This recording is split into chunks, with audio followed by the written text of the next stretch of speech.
Welcome to Mee TV news. నేను మీ Mounika. Motivate, educate, entertain.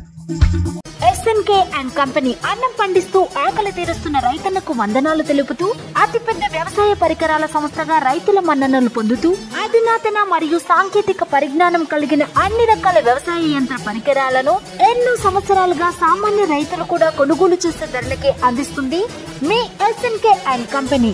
4 వారాల్లో సమస్య పరిష్కారం కాకుంటే తానే స్వయంగా రంగంలోకి దిగుతానని హైడ్రా కమిషనర్ ఏవి రంగనాథన్ తెలిపారు. సోమవారం నాడు హైడ్రా కార్యాలయంలో ఆయన మాట్లాడుతూ ప్రజావాణి కార్యక్రమానికి పెద్ద ఎత్తున ఫిర్యాదు చేసేందుకు ప్రజలు హాజరయ్యారని, ఆయా ఫిర్యాదులకు సంబంధించి 2 వారాల్లో అధికారులు ఫిర్యాదుదారుల వద్దకే వెళ్లి విచారణ చేపడతారన్నారు. 78 ఫిర్యాదులు ప్రజావాణికి వచ్చాయని ఆయన తెలిపారు. పట్టణాల్లోని రైతు కూలీలకు ఇందిరమ్మ ఆత్మీయ భరోసా పథకాన్ని అమలు చేయాలనే వినతిపై 4 వారాల్లో నిర్ణయం తీసుకున్నట్టు ప్రభుత్వాన్ని హైకోర్టు ఆదేశించింది. గ్రామాల్లోని కూలీలకు మాత్రమే ఈ పథకాన్ని వర్తింపచేస్తాయని, మున్సిపాలిటీ పరిధిలో ఉండే వారికి అన్యాయం జరుగుతుందని కోర్టులో పిటిషన్ దాఖలయ్యాయి.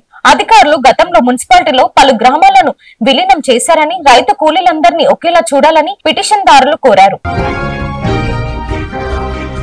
ఒకే వాహనానికి 3 నెంబర్ ప్లేట్లు బిగించి హైదరాబాద్ లో అడ్డంగా దొరికిపోయారు. సోమవారం సాయంత్రం నాగుల్లో అధికారులు తనిఖీలు నిర్వహించారు. యూపీ నుండి హైదరాబాద్ వస్తున్న ఓ వెహికల్ ఆపి చెక్ చేశారు. యూపీ, ఏపీ, తెలంగాణ స్టేట్లకు చెందిన 3 నెంబర్ ప్లేట్లు ఒకదానిపై ఒకటి ఉన్నట్లు గుర్తించారు. ఆ వాహనానికి C station Nagole driving track ప్రాంతానికి తరలించినట్లు వెహికల్ ఇన్స్పెక్టర్ రవీందర్ రెడ్డి వెల్లడించారు.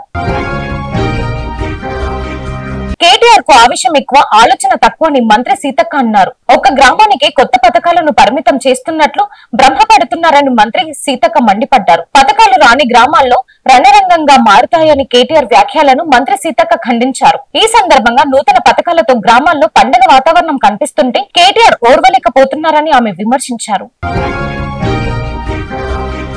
తెలంగాణ రాష్ట్రంలో రైతులకు ఇచ్చిన హామీలను రాష్ట్ర ప్రభుత్వం నెరవేర్చలేదని నిరసిస్తూ మంగళవారం నాడు నల్లగొండలో బీఆర్ఎస్ రైతు మహాధర్నా నిర్వహించారు. క్లాక్ టవర్ వేదికగా కేటీఆర్ నాయకత్వంలో ఆ పార్టీ నేతలతో పాటు పలువురు రైతులు నిరసన తెలుపనున్నారు. మధ్యాహ్నం 2 గంటల వరకు మాత్రమే ధర్నాను నిర్వహించాలని కోర్టు ఆదేశించింది. తెలంగాణ రాష్ట్రంలో అన్ని ప్రభుత్వ విద్యా సంస్థలు మధ్యాహ్న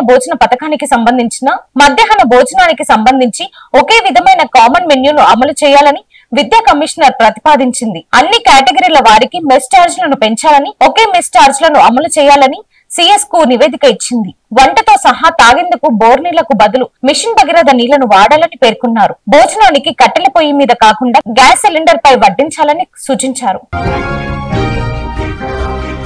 అచ్చంపేట మార్కెట్ చైర్పర్సన్ రజిత భర్త అంతటి మల్లేష్ పై జరిగిన దాడిని ఖండిస్తున్నట్లు అచ్చంపేట అసెంబ్లీ యూత్ కాంగ్రెస్ ప్రధాన కార్యదర్శి ఖెతవ చందర్ నాయక్ తెలిపారు. ఆయన మాట్లాడుతూ గత 10 ఏళ్ల బీఆర్ఎస్ పార్టీ పాలనలో రైతులను పట్టించుకున్నది లేదని ఆయన పేర్కొన్నారు. స్థానిక ఎమ్మెల్యే డాక్టర్ చిక్కుడు వంశీకృష్ణ అభివృద్ధి కార్యక్రమాలను చూసి ఓర్వలేక ఇలాంటి దాడులకు పాల్పడుతున్నారని ఆయన విమర్శించారు. Thanks for watching. చూస్తూనే ఉండండి మీటీవీ న్యూస్.